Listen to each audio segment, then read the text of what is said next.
Yo, yo, yo, what's up, people? We is back. Another day on Keep It G News. And then I'm going to give y'all some information that I've been wanting to give y'all for a couple days now, but I was kind of hesitant to put it out. Kind of hesitant, yo. And this situation is kind of like an old story that keep coming back into the news every so often. And it's about the correlation between the hip-hop industry and the rap industry. Now, for the people that's into this type of content and been following this closely, like I said, it's been going on for years. It started with Crazy Bone. You know, Crazy Bone did an interview on his podcast, and he read a letter that was supposed to be written by an executive, and had this secret meeting. Do y'all remember that? So, what makes this relevant today is people know that Ice Cube is on a warpath with the NBA. He basically beefing with the establishment. You know, Ice Cube do this every so often because he think the Big Three is getting in his way. Now, he did an interview the other day with Bill Maher, or Maher, however you pronounce his name. And he discussed the industry again, the rap industry. And he said the rap industry has a direct tie to the music industry. And that to the prison industry. And that made me look back into it, yo, because I touched on this years ago. Talked about it when Crazy Bone spoke on it. But I never really done the research to figure out if this is true or not. It just sounds true to me because I can see some sinister things going on behind the closed doors. Straight up. But in this video, we're going to find out the truth. Is the hip-hop industry and the private prison industry really tied in like a bow? Is they tied like a knot? You understand? Now, if people didn't hear what Ice Cube had to say on Bill Maher's show, here you go. Okay, let's take rap music. Let's take it. Same people who own the labels own the prisons. So literally the same people? Literally the same people who own the labels own private prisons. So you know, it seems really kind of suspicious, if you want to say that word, that, you know, the records that come out are really geared to push people towards that prison industry. But they didn't make you write those lyrics. It's not about making somebody write the lyrics. It's about being there as guardrails to make sure certain songs make it through and certain songs don't. Certain flavors are exposed on the record. You know, some records are made by committee. Meaning record company guys sit around and tell the artists, this is hot, say that, do this. We're gonna have this guy write the lyrics. We're gonna have that. So the narrative is really kind of, you know, structured and really made into what the record company want the record to be, and what a lot of artists are frustrated with this kind of music making.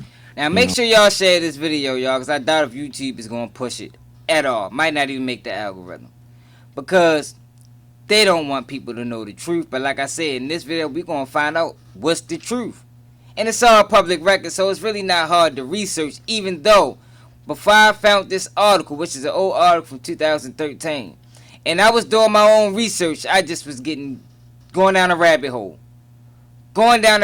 These people do a great job of protecting this type of information because it's so many companies and sub-companies, you understand? But once you figure out that these companies are all ran by the same people or the same enterprises, it's crazy. So the question is, do hip-hop and the prison industry got a relationship? Do they got a bond? Do they got a history? And if so, how close is it? Let's find out. Last year, Correction Corporation of America, CAA, the biggest name in the private prison industry, contacted 48 states offering to buy their prisons. One stipulation of eligibility for the deal was particularly bizarre, and assurance by the agency partner that the agency had sufficient inmate population to maintain a minimum 90% occupancy rate over the term of the contract. What kind of legitimate and ethical measure could possibly be taken to ensure the maintenance of a 90% prison occupancy rate? 2 months later, an anonymous letter was sent out to various members of the music industry, giving the account of a meeting where it was determined that hip-hop music would be manipulated to drive up privatized prison profits. Its author, despite claiming to be a former industry insider, did not provide the names of anyone involved in the plot, nor did he specify by which company himself was employed. As such, the letter was largely regarded as a fraud for lack of facts. Well, here are the facts. PBS Frontline has described the conglomerates that determine that the information is disseminated to the public as a web of business relationships that now defines America's media and culture. Businesses, relationships. Last year, a mere 232 media executives were responsible for the intake of 277 million Americans, controlling all the avenues necessary to manufacture any celebrity and entice any trend. Time Warner, as the owner of Warner Brothers Recording, among many other record labels, can not only sign an artist to a record contract, but as an owner of an Entertainment Weekly, can see to it that they get next week's cover. Also, the owner of New Line Cinema, HBO, and TNT. They can have their artists cast in leading roles in a film that, when pulled from theaters, will be put into a rotation first on premium, then on basic cable, without any consideration to the music whatsoever. The artist will already be a star. Those such monopolies also extended to radio stations and networks that air music videos for consumers' choices often illusionary. Both BET and MTV belong to Viacom, while Hot 97, New York's top hip-hop station, is owned by Eminence Communication. Online streaming is controlled by Clear Channel, who also owns rival station Power 105. None of this is exactly breaking news, but when ownership of these media conglomerates is cross-checked with the ownership of the biggest names in prison privatization, interesting facts emerge. According to public analysts from Bloomberg, the largest holder of correction corporations in America is Vanguard Incorporated. Interestingly enough, Vanguard also holds considerable stake in the media giant determining this country's culture. In fact, Vanguard is the third largest holder in both Viacom and Time Warner.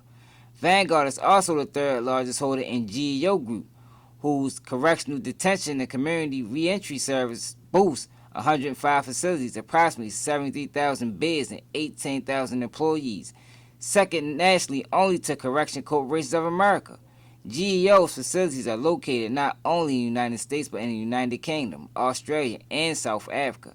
You may be thinking, well, Vanguard is only the third largest holder in those media conglomerates, which is no guarantee that they're calling any shots. Well, the number one holder of both Viacom and Time Warner is a company called BlackRock. BlackRock is the second largest holder in Correctional Corporation of America, second only to Vanguard, and sixth largest holder in the GEO Group. There are many other startling overlaps in private prison, mass media ownership, but two underlying facts become clear very quickly. The people who own the media are the same people who own private prisons, the exact same people, and using one to promote the other is, or would be, dependent on your analysts, very lucrative. Such a scheme would mean some very greedy, racist people. There are facts to back that up too. Prison industry lobbyists developing and encouraging criminal justice policy to advance financial interests has been well documented. The most notorious example is the Washington-based American Legislative Council, a policy organization funded by CCA and GEO, which successfully championed the incarceration promoting truth in sentencing and three-strike sentencing laws. If the motive of the private prison industry were the good-hearted desire to get hold of inmates as quickly as possible for the purpose of soon and successfully rehabilitating them, maintenance of a 90% occupancy rate would be considered a huge failure, not a functional prerequisite. Likewise, the largest rise in incarceration that this country has ever seen. This despite the fact that crime rates actually declined since the time. This decreasing crime rate was pointed out enthusiastically by skeptics eager to debunk last year's anonymous industry letter, who painted a picture of popularized hip-hop as a tool for imprisoning masses. What wasn't pointed out was that despite crime rates going down, incarceration rates have skyrocketed. While the size of prison population changed dramatically, so did its complexion. In All Eyes on Me, America War on Drugs and Prison Industry, Andre Douglas documents The obvious truth that the vast majority of prison increase in the United States has come from African Americans and Latino citizens drug arrests.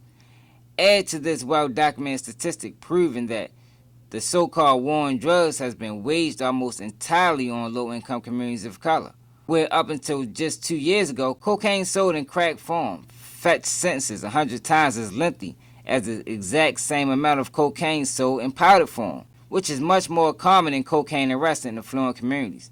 In July 2010, the oddly named Fair Sentencing Act was adopted, which rather than reducing the crack powder disparity from 100 to 1 to 1 to 1, reduced it to 18 to 1, which is still grossly unfair.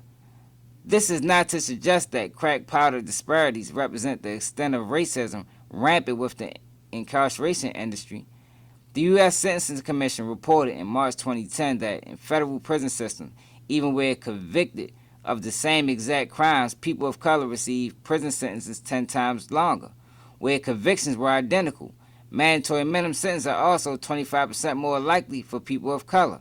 Finally, let us not forget the wealth of evidence to support the notion that crime, drug, and prison glorifying hip-hop only outsells other hip-hop because it receives so much more exposure and financial backing. And then, when given equal exposure, the talent is much more reliable indicator. Sane Bay, aka Mos Def, put it best: hip-hop is just shorthanded for black people. Before our eyes and ears, a web of business relationships that now defines America's media and culture has one particular business ranking in billions of dollars while the other declines the culture of a specific demographic as criminal. Both businesses are owned by the same people. Mainstream media continue to endorse hip-hop that glorifies criminality, most notable drug trafficking and violence, and private prison interests long since proven to value profits over human rights, ushering inmates of color to meet capacity quotas. The same people disproportionately incarcerated when exposed to the criminal justice system are at every turn inundated with media normalizing incarceration to the point that wherever there is mainstream hip-hop music, reference to imprisonment as an ordinary, even expected component of life is sure to follow. Conspiracy theorists get a lot of flack for daring entertain the notion that people will do evil things for money. Historical atrocities like the slavery or the Holocaust are usually acknowledged yet simultaneously adopted as the contradictory position that there can't possibly be any human beings around intelligent enough and immortal enough to perpetuate such things. There is abundance of people content to believe that only conspiracy theories ever exist are those that successfully been exposed. The link between mass media and the prison industry complex, however, is part of a very different type of conversation. The information in this article is not difficult to find. It's all public. This is not a conspiracy. This is a fact. Now, I ain't going to dive too deep into this topic. I think we already went deep enough. Y'all can take this information how you want to take it. But the facts is there. And the facts say that the prison industry and the hip-hop industry is in a relationship. And they have been in a relationship for a very long time. And it's not just hip-hop. You see, it's not just hip-hop. The pharmaceutical companies. Almost every major business in America is tied in to this prison industry that gets big bucks off blacks and brown people all across the United States.